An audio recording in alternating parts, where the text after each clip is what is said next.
We are going to be reacting to the debate between, what's his name? Mehdi Hasan and Eylon Levy, I think. Eylon, the scumbag.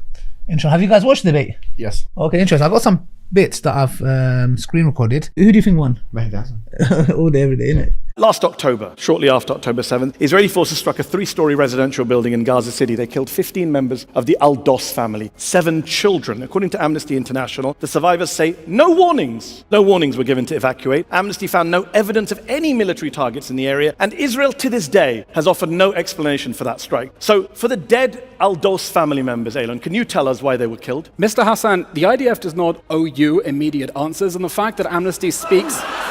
The fact that Amnesty speaks to local witnesses intimidated by Hamas does not mean that there was not a military target. But was there? Because Israel has never said there was a military target. Hamas booby-trapped 40% of Gaza's buildings. It dug tunnels underneath homes and schools. We're back to generalities, Eylon. No, not Why did you generalities. kill 15 members of the Al-Dos family? I do not know, and I do not need to explain every single strike. You do. That's what you're here today. Mehdi.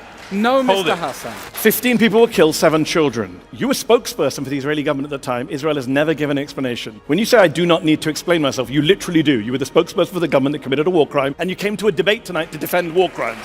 So you literally do. Number two, you'll notice, John, how Eylon quickly went to abstract generalities. Let's talk specifics. 3 American doctors went to Gaza. Dr. Fayaz Sidwa, Dr. Irfan Galaria, and a Jewish-American doctor called Dr. Mark Perlmutter. All of them came back at separate times, said children were brought into hospitals we were in with gunshot to the head, sniper shots. Perfect. Exact targets. There is no tunnel that justifies shooting toddlers in the head. Israeli snipers. Well, you can tell us why. You can defend that. I find it interesting that Israel was able to pinpoint kill Ismail Haniyeh in a house in a foreign country. But when it comes to Gaza, when it comes to the Gaza Strip, they had to wipe out the whole place. They had to reduce it to 42 million tons of rubble. And one final point, I just got on factual points. Eylon, they're not your neighbors, they're people you occupy, just to be clear. The idea that you prevent another October the 7th or that you destroy Hamas by making tens of thousands of Palestinian children orphans is insane. It doesn't protect Israel.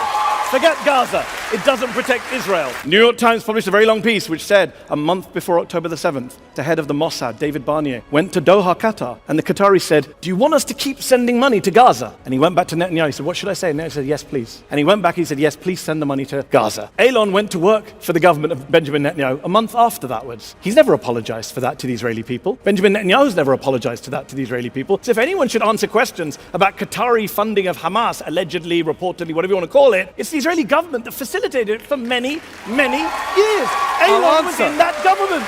He's the spokesperson for that government. It was a terrible mistake to allow Qatari money into Gaza. When this war began, Hamas had a fearsome missile arsenal that rained thousands of missiles on our cities. I had to keep running into a rocket shelter. Israel has now eliminated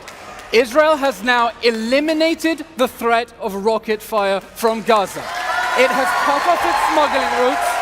It has destroyed its missile silos, and it has destroyed Hamas's weapons capabilities. That alone has made us safer and makes it easier to sleep in our beds at night. 3 quick things. Number 1, the Israelis went to Supreme Court recently, and they were having an argument in Israel's Supreme Court, and they put in the official filing that we do not control Gaza. Even after all this time, Hamas is still in control of lots of parts of Gaza. So they say the honest stuff when you're not looking. It's true. Number two, I interviewed Ami Eylon recently, former head of Shin Bet, former Israeli admiral. He said very explicitly, Israel will not be safe until we give Palestinians freedom. This is his words, not my words. And number 3, I'm glad you had a bomb shelter to protect you, because the Al-Dos family in Gaza did not have a bomb shelter to protect them.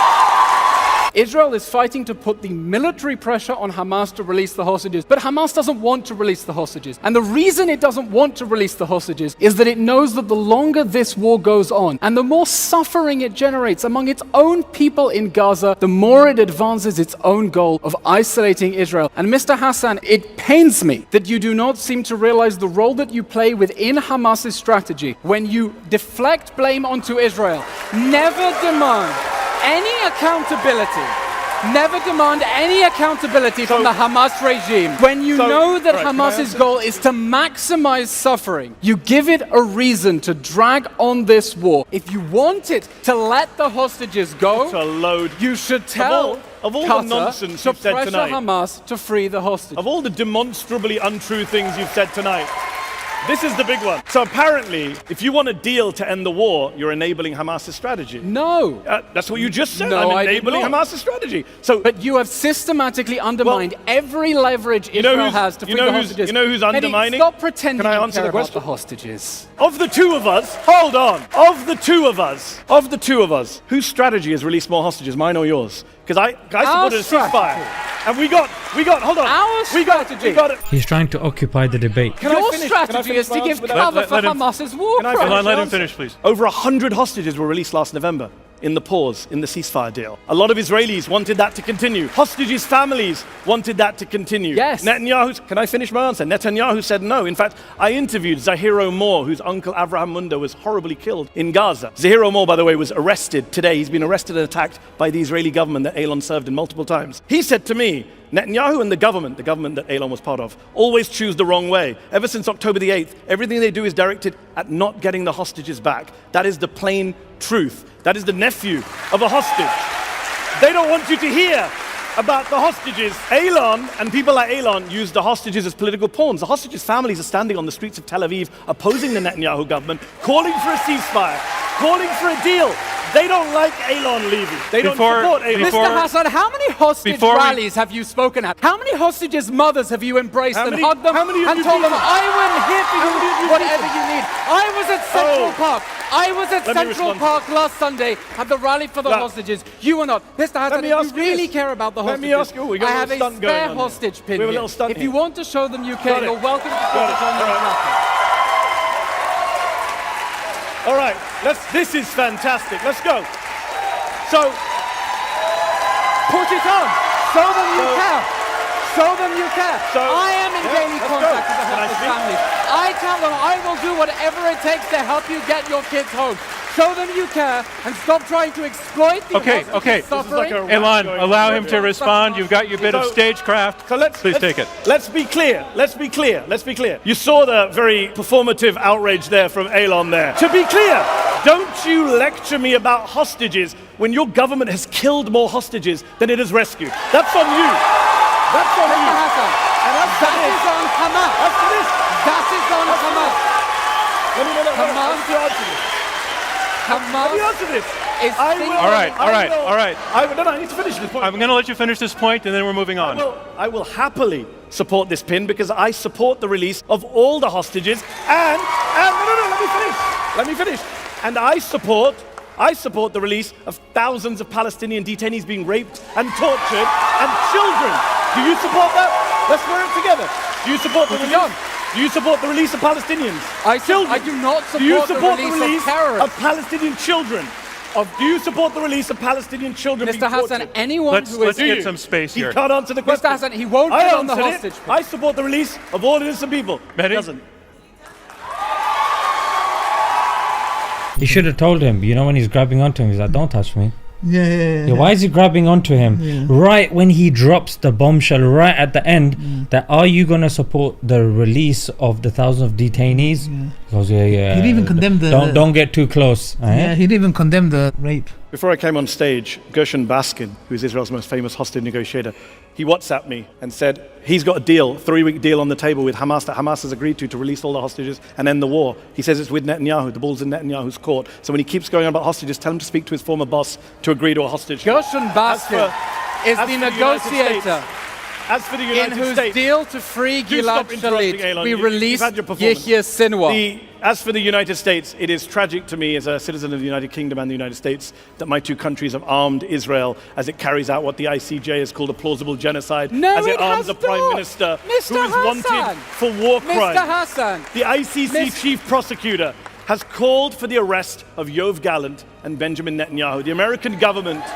should not be arming a man wanted for war crimes. And Eylon Levy should have began his speech tonight apologizing for working for a man who is wanted for war crimes by the ICC chief prosecutor. You want to convince the people of Gaza that terrorism is a dead end, then stop inflicting terrorism on them. Israel withdrew from the Gaza Strip in 2005 and never wanted to go back. It gave them Gaza. They had the option to turn it into Singapore. They chose to turn it into Mosul. They could have had a thriving state in Gaza after Israel pulled out and Jewish organizations paid to donate the greenhouses.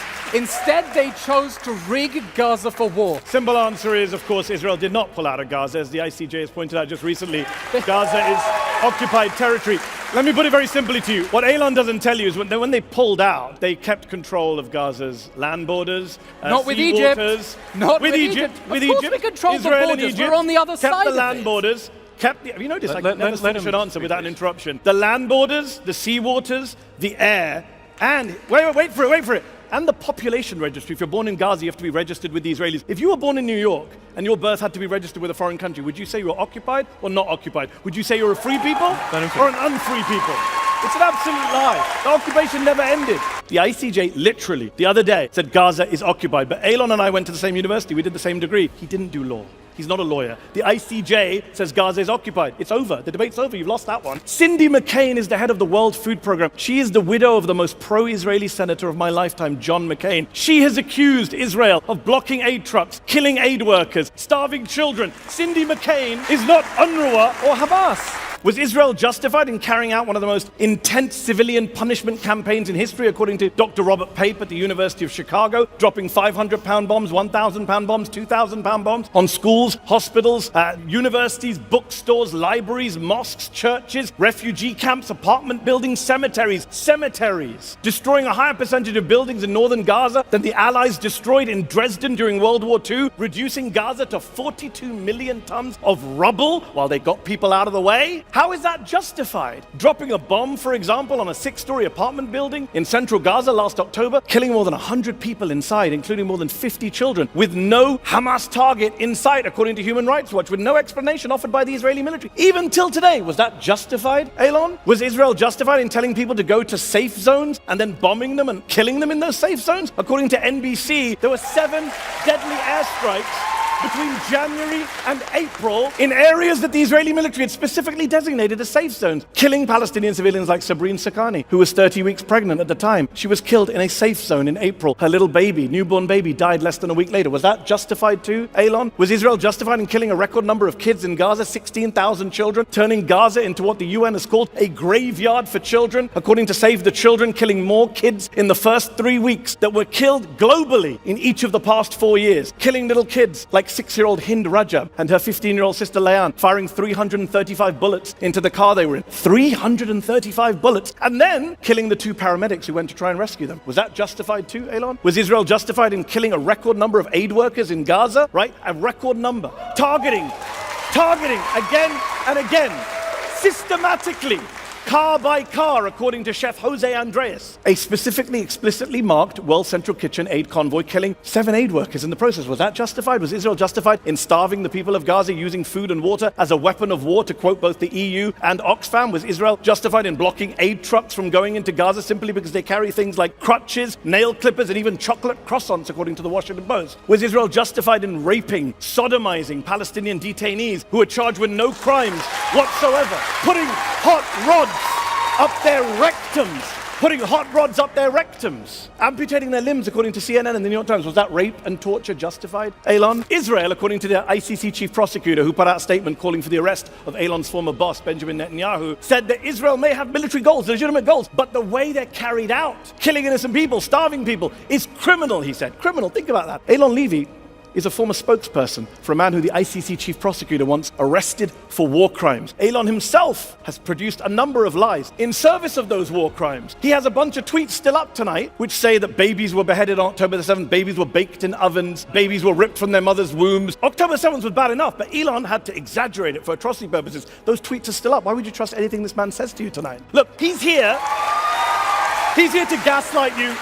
to defend the indefensible, to excuse the inexcusable, to justify the unjustifiable, but you don't need to. Tonight you can choose to be on the side, not of cruelty, not of criminality, but on the side of the innocent people of Gaza who are being killed as we speak tonight, as we speak, by Eylon's former colleagues in the Israeli military on the orders of Eylon's former bosses in the Israeli government. What we've heard tonight is that nothing justifies October the 7th, but October the 7th justifies everything. Well, I'm here tonight to tell you, no, October the 7th does not justify everything. It does not justify the suffering in Gaza. It does not justify the killing of kids in Gaza. It does not justify the starvation in Gaza. It does not justify the rape and torture of Palestinian detainees, which Eylon refused to condemn tonight. It does not justify any of that. It doesn't justify the tearing up of the Geneva Conventions, the defiance of international law and the ICC and our own Leahy law. Yes, October the 7th was a war crime, but the response to a war crime is not to commit your own series of war crimes on an epic scale. 33 times as many people killed since October the 7th as were killed on October the 7th. And I'll say this to you, look, very, very clearly, if you support this motion tonight,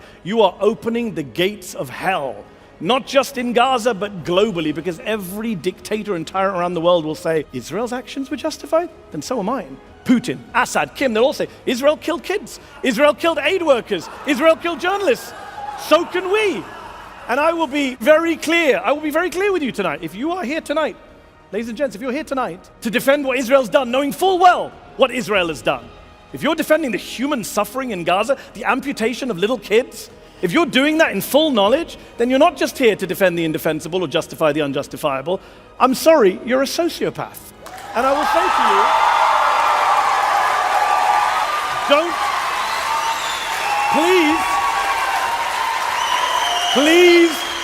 please, don't be a sociopath tonight. Don't support war crimes. Don't defend a genocide. Join me and every human rights organization in the world, every humanitarian aid agency on the planet, every American doctor and nurse who's been out to volunteer in Gaza. Join us in opposing this ridiculous and offensive and horrendous motion. And on behalf of the Al-Dos family, who Eylon clearly doesn't give a damn about, I beg to oppose this motion.